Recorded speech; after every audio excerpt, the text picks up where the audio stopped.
Hey guys, this is Wolfie here, and we're gonna go over some stuff here and there on the City of Final Fantasy Opera Omnia Global. And again, I'm probably going to go over some stuff not in real order, but it is how it is for when it comes down to me. So there's a few quick reports I'm gonna go off before I get into some of the news. So you notice here that the token exchange for the anniversary events, it's actually got extended. I'm actually happy it's happening because of what's been going on. So, for a quick report for this particular banner, and I do want to point out here that I'm going to do a quick scroll here because that way you guys have an idea of like what's in this side of this particular banner. These are all weapons from the main story characters, so you're not going to find Celeste in this one, you're not going to find King, you're not going to find Realm, you're not going to find Kate She. There's a bunch of people you're not going to find in this particular banner because either they're a character event or they're after the anniversary. So, for me, the two characters I got stuff for is the 35 CP weapons. For Cloud is the Don. Cloud, it was something I was kind of going after, but RNG wanted to throw me some shade, so I used the first 10 weapon, these particular tokens, to get his 35. I also used the other 10 tokens for Zidane 35 because I have everything else for him. And the thing is with these particular tokens, you only get 20 of these throughout the events. So, and I do highly recommend, going after a 35 you've been wanting, or 15 for a main character that you never got. So, and then you notice here, I've yet to use any of my weapon tokens. I mean, it's going to really depend on how things play out at the end of March. Now, with Leon's banner, I only used a few tickets on this one, and I didn't get anything substantial. It's kind of sad, but in a way, I'm happy. So now there's few other banners, and particularly the one for Garnett's Lost Chapter. I actually got those 35 CP weapon out of tickets, and as well as Oren's Lost Chapter, I actually got his EX on a 10+1 pull. Plus, I managed to get Cyan's 35 CP weapon from after 9 tickets. So, again, I'm very happy with that because, gives me something to eventually work on, so to speak. So, with that out of the way, we're going to go over some banners and some of these particular banners that some stuff has come up in sense of what's new to the global side, which I'm surprised came this early. So, you notice here for Parish's banner as well as Vaughn, these are the tokens for, some people call them pity tokens, and these are the type of tokens where, in order to get them, you have to do a 10+1 pull. And it's around 75,000 gems later, you are actually given 300 of these particular tokens, which will very much guarantee you the EX weapon that's on the banner. My only thing here, but it's not bad, is how will Global do this when we get future banners that are double EX weapons or triple EX weapons. So that's something, I'm thinking about. Okay, I'm going to see how this is going to go along when it comes down to the future banners. And again, Global got this way early because this is also just came out on JP. Now we're going to go over the EX stuff involving Vaughn and Prish in a little bit, but again, we're going to go over the sixth wave of the Global 6060 Awakenings, as well as the calendar for the month of March. So, but before that, we're going to go over some bundle information here. Got the limited time bundle for the Vaughn alternate costume and discounted gems. This one I'm actually going to pass on because I'm not a fan of Vaughn. And, I mean, what he has on now, it's more than suffice for me. Now we're going to go over the Koopa Card Mini and Koopa Card Mini 2. And this, I'm surprised they're bringing out even more variety. So, and you remember for the Koopa Card Mini and Koopa Card Mini 2, these are the ones where you get a certain amount of gems at the start, but you get additional gems for the next 7 logins. So for the Kupo card mini, as you guys remember, it's 800 gems at the start plus 100 gems a day for the next 7 logins. So, and then the Kupo card mini is 1,050 gems, along with 350 gems a day for the next 7 days. So again, this is really cool. They're bringing out more variety. I wish these would come out at least once a month. I mean, that would make a lot of people happy. And then the final thing I'm going to go over here before I go into the 6th wave as well as the March's calendar is the weekly draw.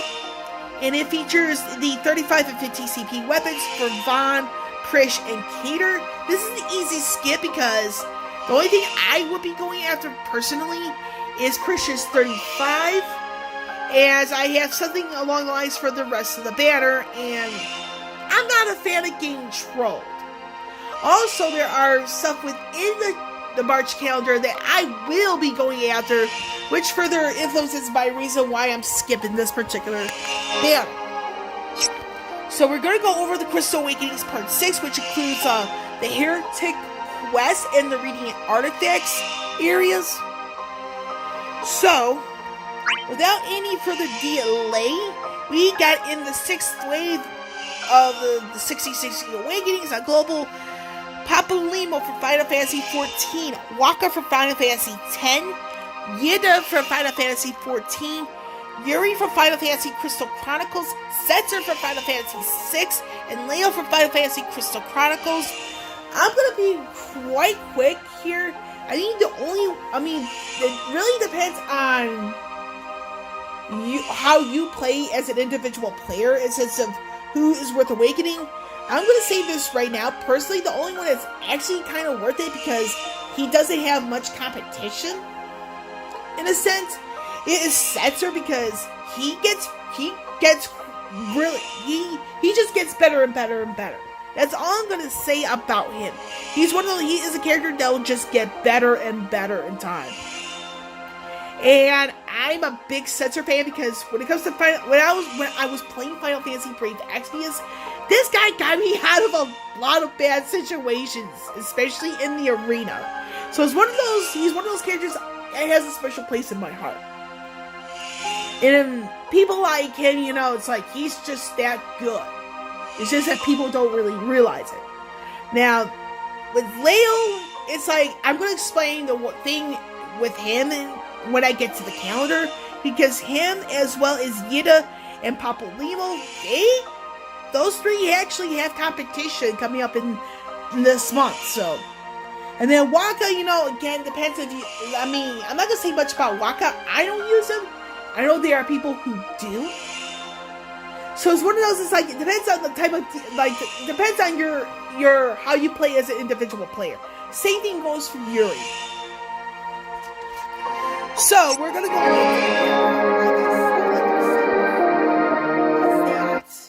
So, and remember, I mentioned half of that 60-60 Awakening wave. It's either gonna be that person or who's coming up in the calendar. So as we get to that, and we're gonna go off in chronological order, starting with after the 60-60 Awakening wave, which I do feel that we got lucky on Global because we got 2 waves in the same month. And that's pretty freaking cool. So, like I said, when it comes down to those 60-60 Awakening waves, the first one's either going to be Yida, Final Fantasy XIV, or once comes the 4th of March, it's either going to be Yida or Celeste. And Celeste is coming back on a permanent status. Man, I'm probably pronouncing things wrong all day today. So it's on the 4th of March. Celeste is going to make her permanent return to Opera Omnia Global in the form of her Lost Chapter. This is where you also will get a chance at her EX weapon. And the thing is with Celeste, she does make a trial coming up on Global, which we don't know when it is, but it's coming. Celeste makes it an absolute joke. That's all I'm going to say on that.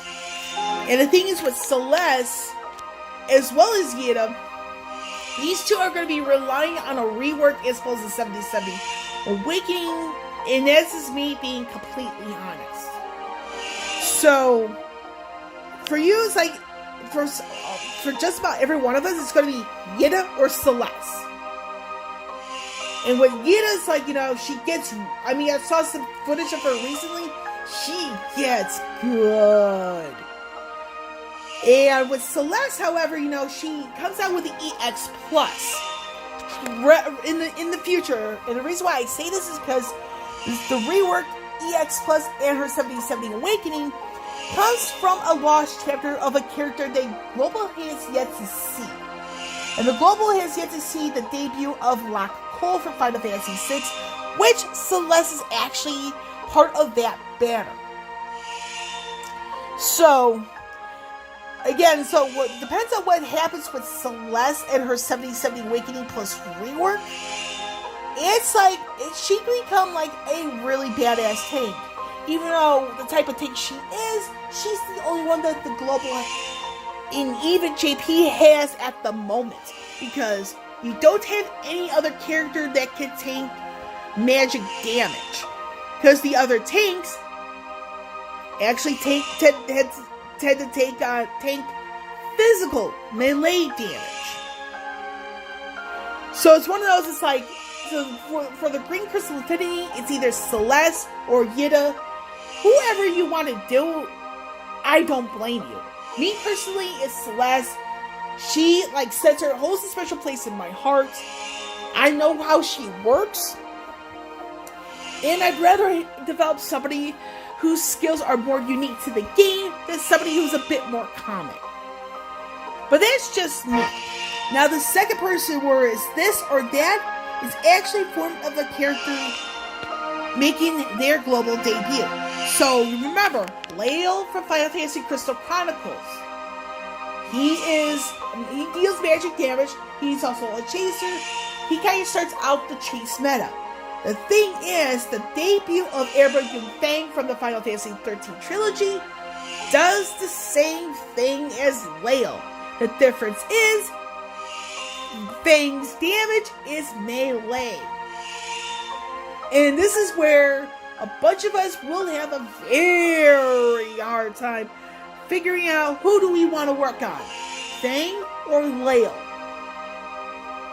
And for me, it's like, I'm going to be working on Fang first, because again, it's somebody I'm more familiar with. And then hopefully I have enough to work on Leo in the end of it. And the thing is with Fang, you guys do need to know is that when she makes her debut, Tidus's EX weapon will be on that banner. However, when it comes to her lost chapter, not only do we get her EX weapon plus, Fang also gets her rework and 7070 Awakening at the same time of her own lost chapter, and also Tidus gets his 7070 Awakening. So it's pretty much going to be one of those banners where it's like everybody on that particular banner is at 7070 upon Fang getting her lost chapter. And the thing is with the lost chapter, I do want to point out that when it comes down to certain difficulties, Fang's lost chapter does begin the lost chapter era on JP where you get the chaos difficulty. So for those of us who are complaining how hard some content is now, just wait till you get to Fang's lost chapter. You'll be like, huh? We were complaining about how hard this stuff is. Man, this takes a cake. Because the chaos difficulty is hard. I've read and seen videos of people like having a hard time beating that type of difficulty. But again, that's just me. So when it comes down to the Yellow Crystal Infinity, it's either going to be Leo or Fang, and they both do the same thing with the chase. However, it depends on who you like more, who you're more familiar with, and how your own individual playing style. Now, on the 11th of March, we got the permanent return of the Trials of Pandemonium. And again, when it comes to this, whatever banner comes out for this that supports this, it's going to be an easy skip. Because, I mean, there's no real justification for me to pull on a banner that's associated with this permanent return. We'll see. Now, the third person where is it this or that comes down to the Red Crystal Infinity, because on the 14th of March, we get the main story once again with Act 2, Chapter 1. Some people refer to this as Arc 2, others refer to it as Season 2. It really depends on how you term things. It's all one and the same. So on the 14th of March is the debut of 7 from Final Fantasy Type 0. It's going to be 7 or Papalymo.